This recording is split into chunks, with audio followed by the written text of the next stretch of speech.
A kú déédé àsìkò yìí, àkójọpọ̀ ìròyìn ọ̀sẹ̀ la mú wá fún yín. Orúkọ tèmi ni Ọmágbémisọ́lá Ọmọlọ́rọ̀mádẹ. Níbi ayẹyẹ ọjọ́ mẹ́jọ Àwùjalẹ̀ Ìjẹ̀bú, Ọba Síkírù Adétọ̀nà tí ó darapọ̀ mọ́ àwọn baba ńlá rẹ̀ ní ọjọ́ 13 oṣù keje ọdún 2025 ní Ààrẹ Bọ́lá Tinubu ti ṣe ìrántí àsọtẹ́lẹ̀ àṣeyọrí rẹ̀ níbi ìdìbò ọdún 2023. Ó ní Àwùjalẹ̀ fi kún wípé yóò tún pegedé níbi ìdìbò ọdún 2027. Ààrẹ sọ ọ̀rọ̀ wọ̀nyí ní Ìjẹ̀bú Òde, ìpínlẹ̀ Ògùn bí ó ti ń sọ ọ̀rọ̀ lórí ìgbé ayé Àwùjalẹ̀ níbi àdúrà ọjọ́ mẹ́jọ tí ó wáyé ní pápá ìṣeré Dípọ̀dínà, níbi tí àwọn ọ̀tọ̀kùlú ìlú ti lọ kí Àwùjalẹ̀ wípé ó dìgbò ṣe. Ààrẹ Tinubu ṣe àpèjúwe Ọba Adétọ̀nà ní adarí tí ó lẹ́rìí ọkàn. Ó ní ó tún ní àfojúsùn fún òtítọ́ àti ìdájọ́ òdodo. Tinubu ṣe ìrántí ipa tí Ọba Adétọ̀nà kó fún ìjàǹgbara ìjọba àwaarawa, àtìlẹ́yìn rẹ̀ nígbà ìbò June 12 àti gbogbo ìgbìyànjú wọn àti yí wíwọ́gilé ìbò June 12 padà. Tinubu wá rọ àwọn olóṣèlú pẹ̀lú àwọn ọmọ bíbí ilẹ̀ Ìjẹ̀bú kí wọ́n túbọ̀ ṣe ara wọn lóṣùṣù ọwọ̀ pẹ̀lú ìfẹ́ tí Ọba Adétọ̀nà fi sílẹ̀, kí wọ́n sì mọ rírì iṣẹ́ àṣeélẹ̀ rẹ̀.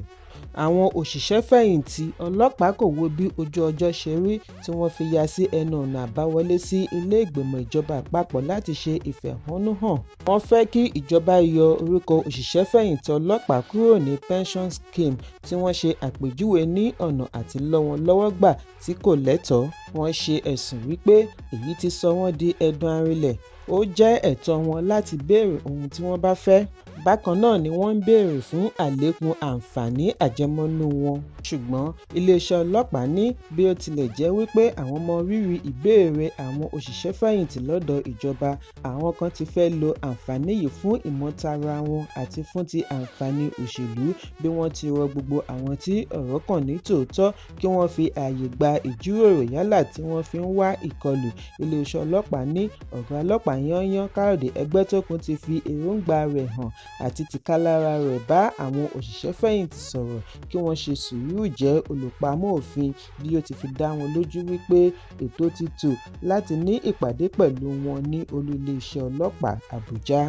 Ìjọba ìpínlẹ̀ Ògùn ti ní òmìmì kan lè mì wọ́n lórí ìlérí tí àwọn ẹgbẹ́ kan ń lérí mọ́ wọn lórí ìsìnkú Àwùjalẹ̀ àti aláyélúwà ilẹ̀ Ìjẹ̀bú Ọba Síkírù Káyọ̀dé Adétọ̀nà tí wọ́n sin ní ìlànà Mùsùlùmí. Ẹgbẹ́ International Council for Ifa Religion (ICRR) ni ó gbé ìgbésẹ̀ láti tako ìjọba àti ẹbí olóògbé Ọba Adétọ̀nà lórí bí wọ́n ṣe tàpá sí òfin ìṣẹ̀dálẹ̀ lórí ìsìnkú ọba ní ilé-ẹjọ́. Nígbà tí ó ń fèsì, agbẹjọ́rò fún ìjọba ìpínlẹ̀ àti kọmíṣánná fún ẹ̀ka ìdájọ́ àgbà Mòfin Ṣínà Ògúngbadé ní bí ó tilẹ̀ jẹ́ wípé ìfàkókò àti owó ṣòfò ni fún ẹnikẹ́ni láti pe ìjọba lẹ́jọ́ lórí ikú Àwùjalẹ̀, síbẹ̀ òfin fi ààyè gba irúfẹ́ ìgbésẹ̀ bẹ́ẹ̀ nípasẹ̀ òfin.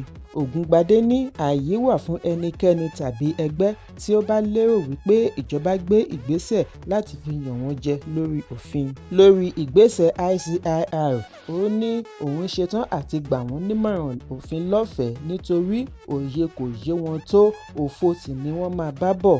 Láti ìgbà tí wọ́n ti sin Ọba Adétọ̀nà ní ìlànà Mùsùlùmí ni awuyewuye ti bẹ́ sílẹ̀ pẹ̀lú ICRR àti àwọn oníṣẹ̀ṣe bí wọ́n ti bu ẹnu àtẹ́ lu ìjọba wípé wọ́n tàpá sí ìṣẹ̀dálẹ̀. Ààrẹ ICRR Dókítà Fáyẹmí Fákáyọ̀dé àti amòfin ẹgbẹ́ Ifáṣọlá Ọpẹ́òdù sọ níbi ìfọ̀rọ̀wánilẹ́nuwò pẹ̀lú akọ̀ròyìn ní ìlú Ìbàdàn, ìpínlẹ̀ Ọ̀yọ́, wípé ìgbésẹ̀ ìjọba jẹ́ ìtàpá sí òfin ìṣẹ̀dálẹ̀. Wọ́n ní òfin oyè jíjẹ kan pa láti sin ọba ní ìlànà ìṣẹ̀dálẹ̀, kì í ṣe ní ìlànà ẹ̀sìn. Ó bu ẹnu àtẹ́ lu bí wọn kò ṣe fún ẹgbẹ́ Òṣùgbó láàyè àti ṣe àṣekágbá ètò fún ìsìnkú ọba. Ìgbìmọ̀ yìí fi ẹ̀sùn kan ìjọba, ẹbí ọba àti àwọn agbófinró lórí bí wọ́n ṣe dènà Òṣùgbó Confraternity láti ṣe ojúṣe wọn. Wọ́n ní èyí jẹ́ ìtàbùkù sí òmìnira ẹ̀sìn àbáláyé.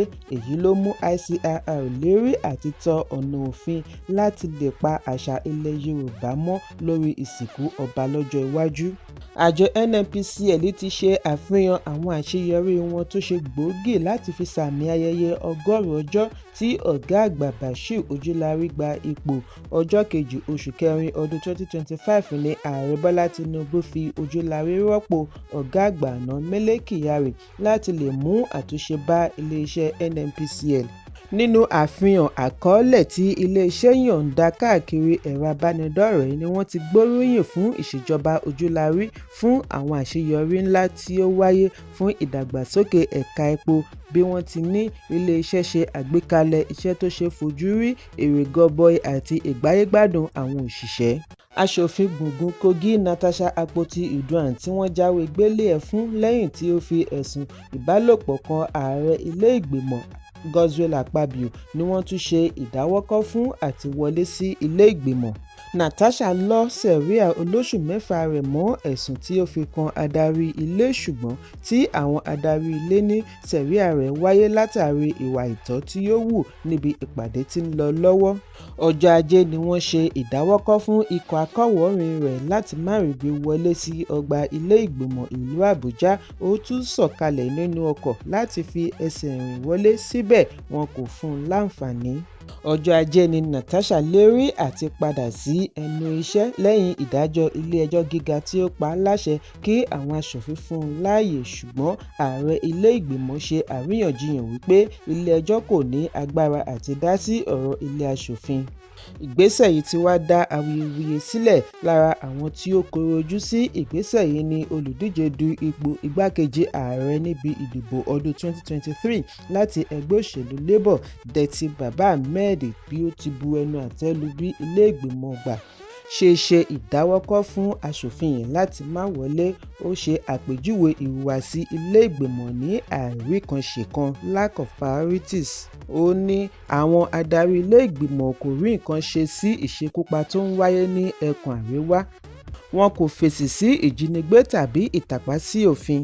Bàbá Ahmed ní ìrètí òun ni láti rí òbítíbitì èrò lẹ́yìn Natasha, ṣùgbọ́n ọmọ Nàìjíríà kọ̀ àti kórajọ gbè lẹ́yìn ẹ̀tọ́ wọn lábẹ́ òfin. Ó fìdí ẹ̀ múlẹ̀ wípé ohun tí kò lẹ́tọ̀ọ́ ni àwọn mìíràn máa ń péjọ lé lórí, bí ó ti rọ ọmọ Nàìjíríà kí wọ́n fi ọwọ́ sowọ́pọ̀ jà fún ẹ̀tọ́ wọn láì wo ẹ̀sìn tàbí ẹ̀yà. Ajàfẹ́tọ̀ọ́mọnìyàn Aisha Yesufu náà kóró ojú gidigidi sí iṣẹ́ àwọn ọlọ́pàá tí wọ́n kó sí ẹnu ọ̀nà àbáwọlé sí ilé ìgbìmọ̀ ìjọba àgbà láti ṣe ìdáwọ́kọ̀ fún ará ìlú àti àwọn aṣòfin. Aisha wà lára àwọn tí ó sin Natasha lọ ilé ìgbìmọ̀ níbi ìgbìyànjú àti padà sí ẹnu iṣẹ́, ṣùgbọ́n tí wọn kò fún wọn láàyè àti wọlé sí ilé ìgbìmọ̀. Aisha bu ẹnu àtẹ́ lu ohun tí ó ṣe àpèjúwe rẹ̀ ní ìgbésẹ̀ tí ó ṣe lòdì sófin láti ọ̀dọ̀ ọlọ́pàá, bí ó ti rán wọn létí wípé ọjọ́ kan ń bọ̀ tí àwọn náà yóò nílò ìṣọ̀kan ará ìlú tí wọ́n kàn lábùkù báyìí. Ó ní ọjọ́ kan ń bọ̀ tí àwọn náà á fọ́nká sí ojú pópó gẹ́gẹ́ bí òṣìṣẹ́ fẹ̀yìntì máa bẹ ará ìlú tí wọ́n kàn lábùkù báyìí kí wọ́n bá wọn ṣe ìfẹ̀hónúhàn. Ọjọ́ Ìṣẹ́gun ni ọ̀rọ̀ òṣèlú ìpínlẹ̀ Ọ̀ṣun gbọ̀nà àrà bí gómìnà Adémọ́lá Adélékè àti àwọn tó láàmìlàaka láàrin ẹgbẹ́ òṣèlú People's Democratic Party PDP ṣe kéde ìta gbangba àtìlẹ́yìn wọn fún ààrẹ Bọ́lá Tinubu níbi àtúndì ìdìbò ọdún 2027.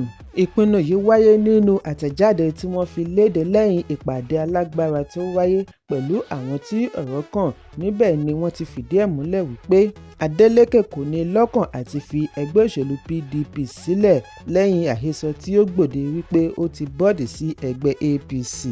Ìgbésẹ̀ yìí ti wá dá awuyewuye sílẹ̀, pàápàá jùlọ láàrin ẹgbẹ́ òṣèlú African Democratic Congress ADC, bí wọ́n ti fi ẹ̀sùn àìmọ̀yí tó kàn Adélékè.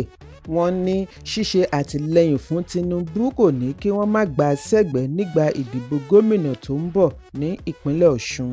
Ilé-ẹjọ́ gíga ìpínlẹ̀ Èkó ti ṣe ìdálọ́lá mílíọ̀nù 10 náírà owó ìtanràn tako ọ̀gá ọlọ́pàá yányán IGP àti kọmíṣánná ọlọ́pàá ìpínlẹ̀ Èkó lórí bí wọ́n ṣe tàpá sí òfin ẹ̀tọ́ ọmọ orílẹ̀-èdè láti ṣe ìfẹ̀hónúhàn oníwọ́ọ́rọ́wọ́. Ẹ̀sùn yìí jẹ jáde látara ìfẹ̀hónúhàn EndSARS tí ó wáyé ní ọdún 4 sẹ́yìn. Nígbà tí ó ń gbé ìdájọ́ kalẹ̀, adájọ́ M. Kàkàkí fìdí ẹ̀ múlẹ̀ wípé wọ́n tàbùkù sí àwọn tí ó pe ẹ̀sùn yìí lọ́nà àìtọ́. Bákan náà ni wọ́n tún tẹ ẹ̀tọ́ wọn lójú mọ́lẹ̀. Lára àwọn tí ó pe ẹ̀sùn tako ọlọ́pàá láti rí Hasan Taiwo Soweto, Ilésànmí Kẹ́hìndé, ẹgbẹ́ Take It Back Movement, Education Rights Campaign (ERC) àti Campaign for the Defence of Human Rights. Gbogbo wọn ni wọ́n wà lára àwọn tí wọ́n jọ pe ẹ̀sùn. Ilé-ẹjọ́ ní bí ó tilẹ̀ jẹ́ wípé ọlọ́pàá ní agbára lábẹ́ òfin láti fi òfin múlẹ̀, ṣùgbọ́n irúfẹ́ agbára bẹ́ẹ̀ gbọ́dọ̀ lọ pẹ̀lú ìlànà ìjọba àwa-arawa àti òfin. Àwọn olùṣẹ̀sùn lẹ́tọ̀ọ́ sí ìkórajọ àti ìbáṣepọ̀ gẹ́gẹ́ bí ó ti wà nínú ìwé òfin orílẹ̀-èdè. Kókó ní ìwé ìròyìn tòní kò ní jù báyìí lọ.